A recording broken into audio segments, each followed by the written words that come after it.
first phase of the battle, the Balladeer will use his massive arms to attack everyone. The arms are capable of utilizing different elemental powers, and there are several types of abilities, including attacks that create fields of burning or freezing effects on the ground. Oh, you know what? This fight kind of reminds me of when we fight Ruin Guards. I think we'll have to come up with a way to paralyze it. Right! And you might have noticed there are some arcane formations on the ground, so activating those might trigger some interesting effects. And I bet a lot of people are wondering what that thing is floating next to us. Not gonna lie, he's kinda cute. Oh, maybe it's a Paimon reskin. Sorry, but no. Not only is it super cute, but it's also super powerful. Travelers will need to charge energy for this little helper and use its special skill to counter the boss in battle. A helper in a boss fight. Yeah, that's definitely not Paimon. Once the Balladeer has transformed into this massive form, our usual attacks won't deal any tangible damage to him.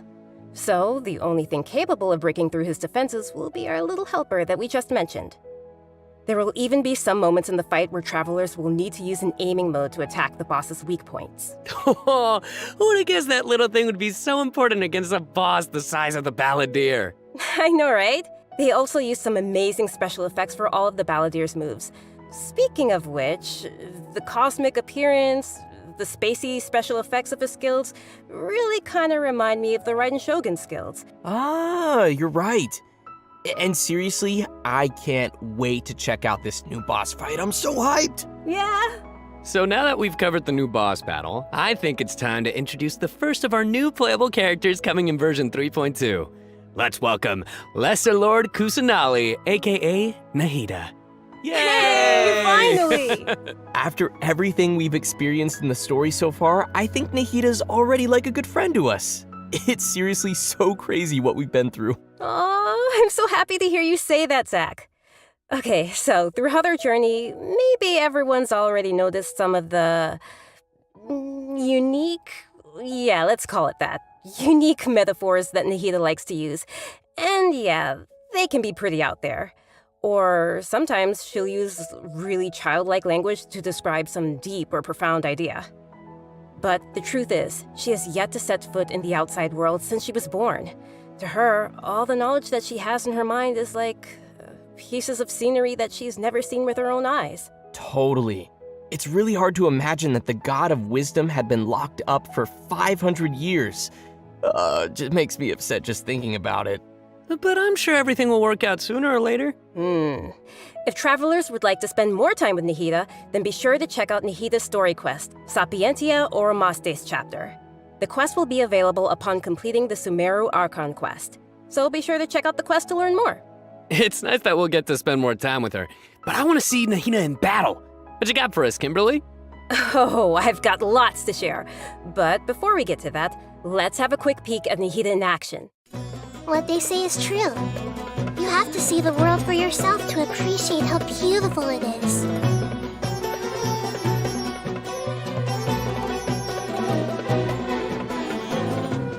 Grow! The Temple of Wisdom!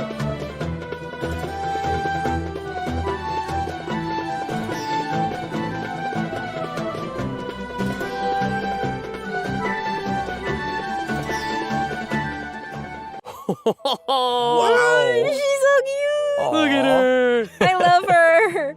Aw, little Nahida is so cute. I love how she hops around when she's fighting. Oh, and her swing too. So what's that skill that looks like she's using a viewfinder or something? That seems pretty different. Yeah. Okay, so let's start with her viewfinder-ish kind of skill, which is actually her elemental skill. As a catalyst user, Nahida's combat style is pretty unique. You may cast her elemental skill by tapping the skill button, or you may hold the button to enter an aiming mode. Opponents who are selected while aiming will be linked by Nahida's special mark. After you trigger elemental reactions on opponents who are linked, and when they take damage from Dendro cores, Nahida will unleash Tri-Karma Purification, dealing Dendro damage. Whoa, this is so cool. Yeah, I love how it's like connecting the enemies together.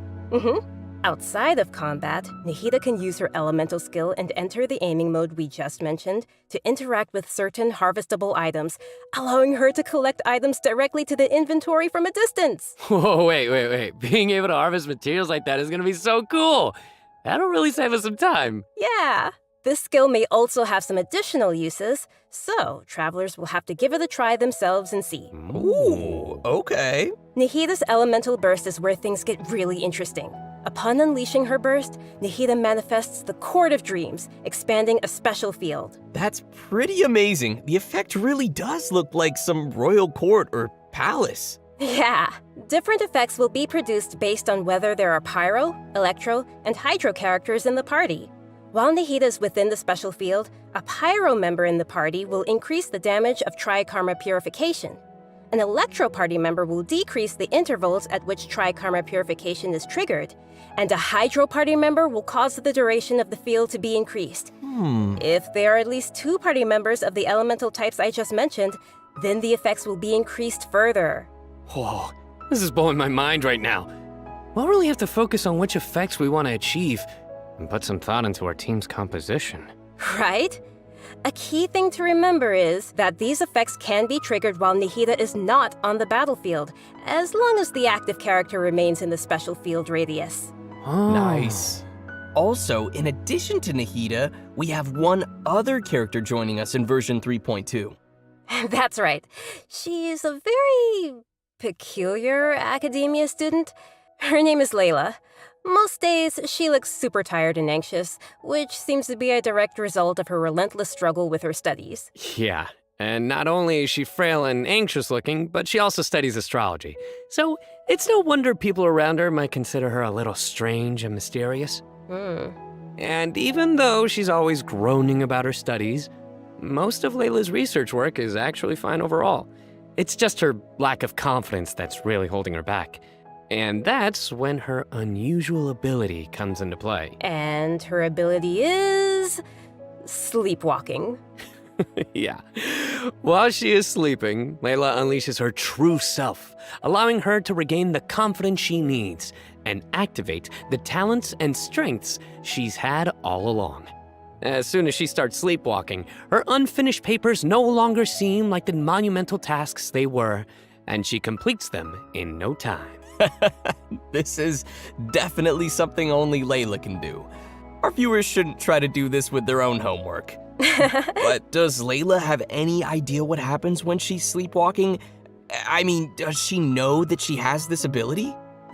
She seems to be aware of it. The papers are obviously full of her handwriting, after all. But there have been some weird instances.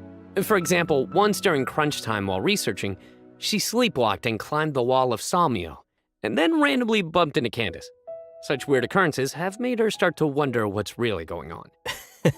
And aside from her sleepwalking, just like any other student, Layla has many typical things that she hopes to achieve, as well as some regrets. She wants to be able to make friends and go out and have fun, but it seems like she'll never be able to do any of that until she graduates. And actually, I'm guessing that she uses her sleepwalking abilities in combat too, right? You bet. Let's have a look at Layla in combat. Sweet. Even when we're not looking up at the stars, they're always there. Watching us.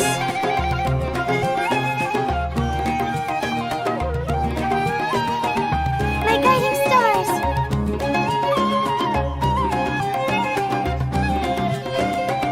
Stars, shine for me!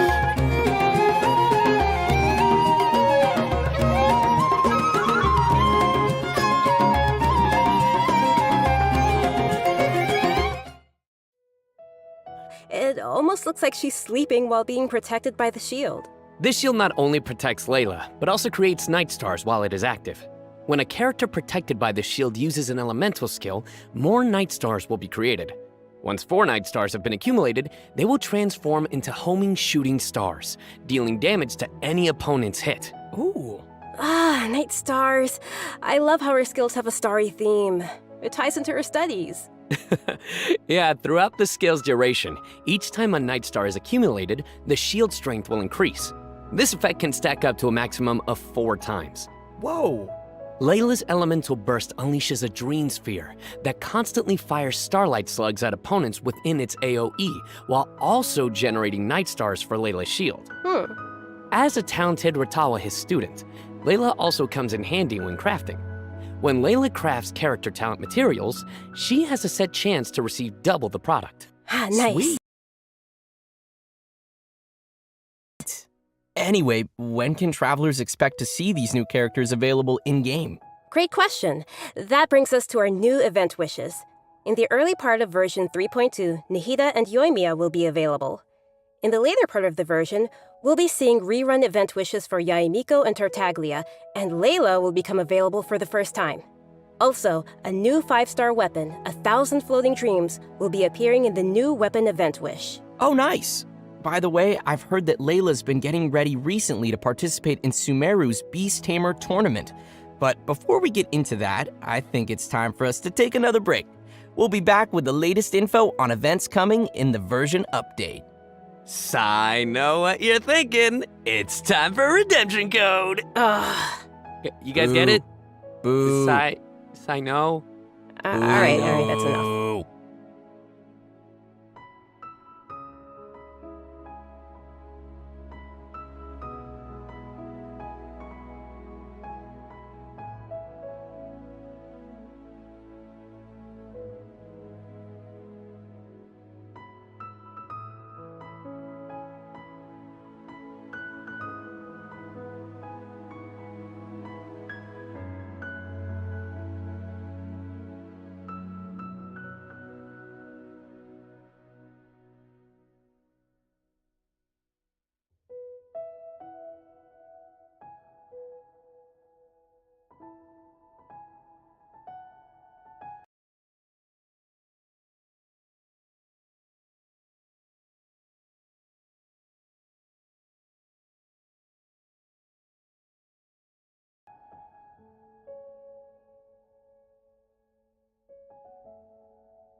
Welcome back to the version 3.2 special program, everyone. Next, we'll take a look at some of the new events for the coming update. An amazing fungus competition is about to begin in the lands of Sumeru.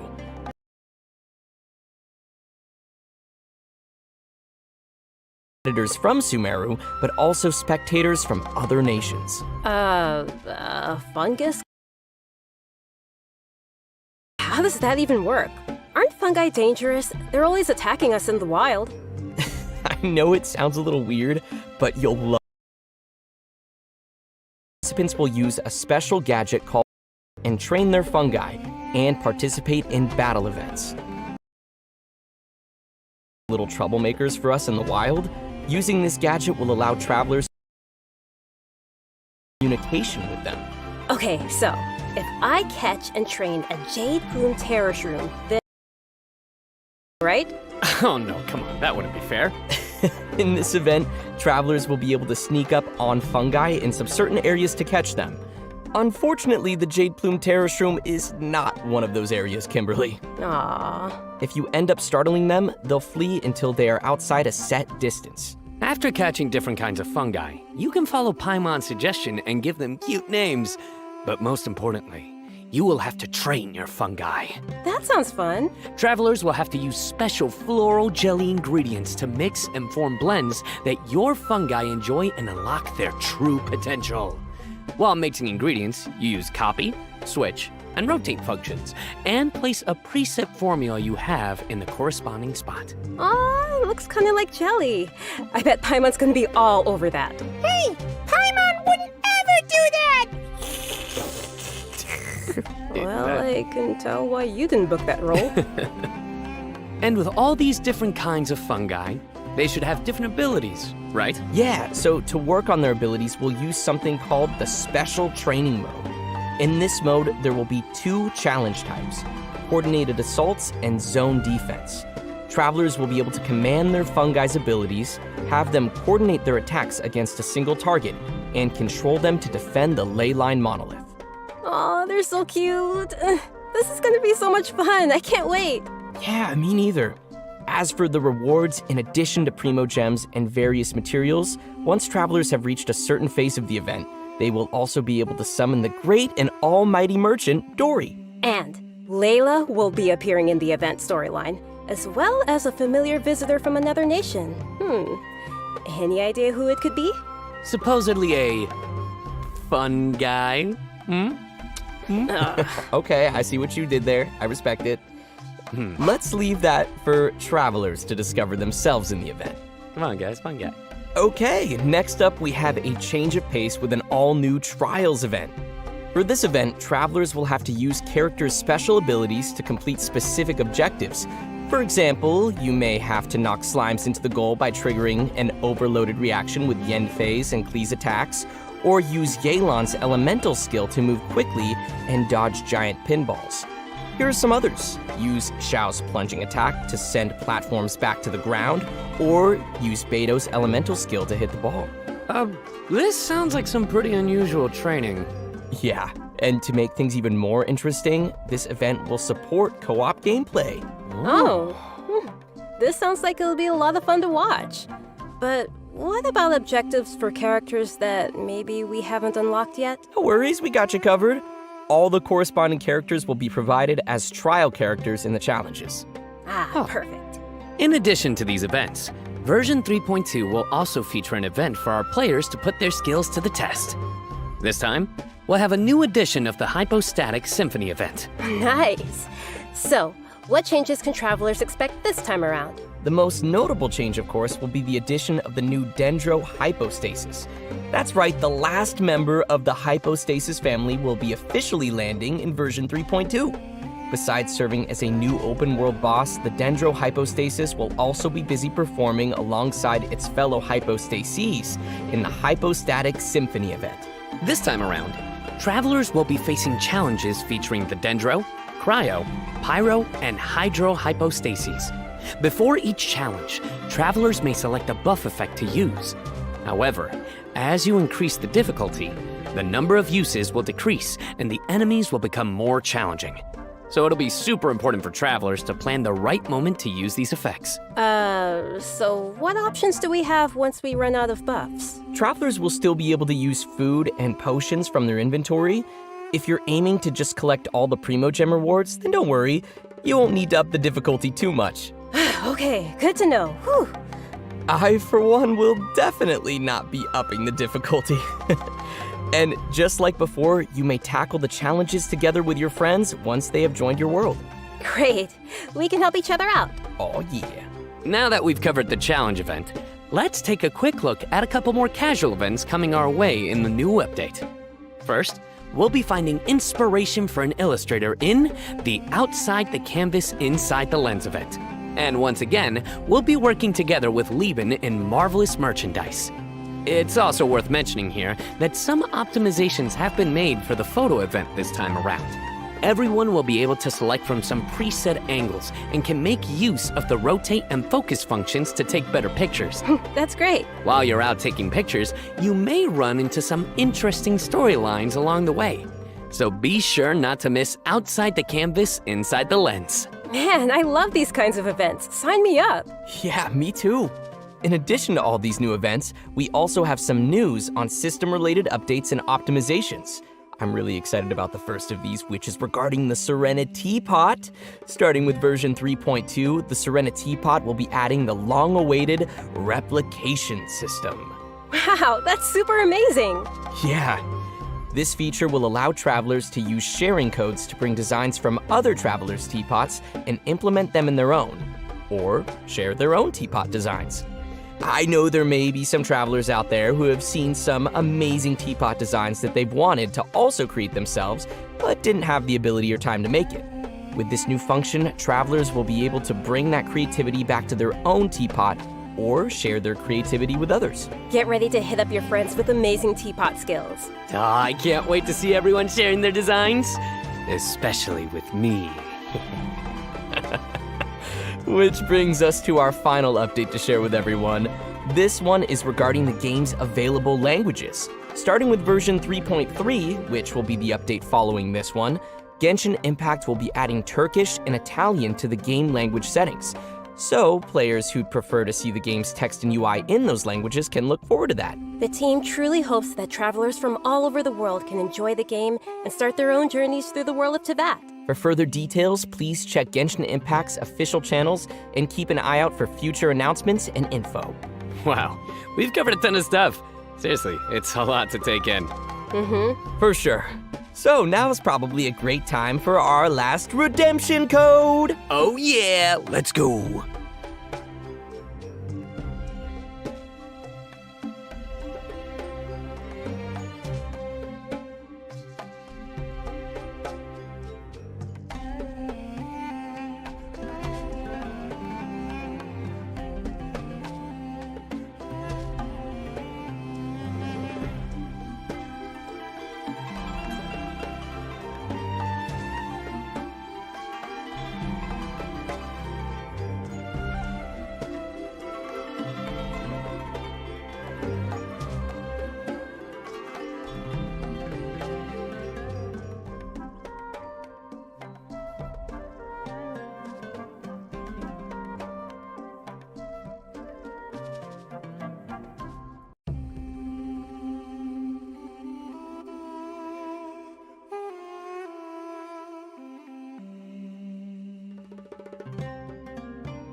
Well, everyone, I think we've covered just about everything coming our way in version 3.2, which means we've arrived at the end of our special program.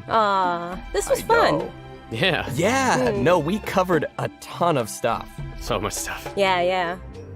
So many events too. But the thing that I'm most excited about is, of course, Nahida playable character, Nahida playable character, Nahida playable character. Obviously. Nice. Yeah, for me, it was definitely the Belajar. Dude, it looks so insane. Yes! I have no idea how I'm gonna do that. Yeah, no, for me, oh my gosh, so many things. Battling the Dendro hypostasis, and of course the fabulous fungus frenzy, getting my little fungi and battling with them.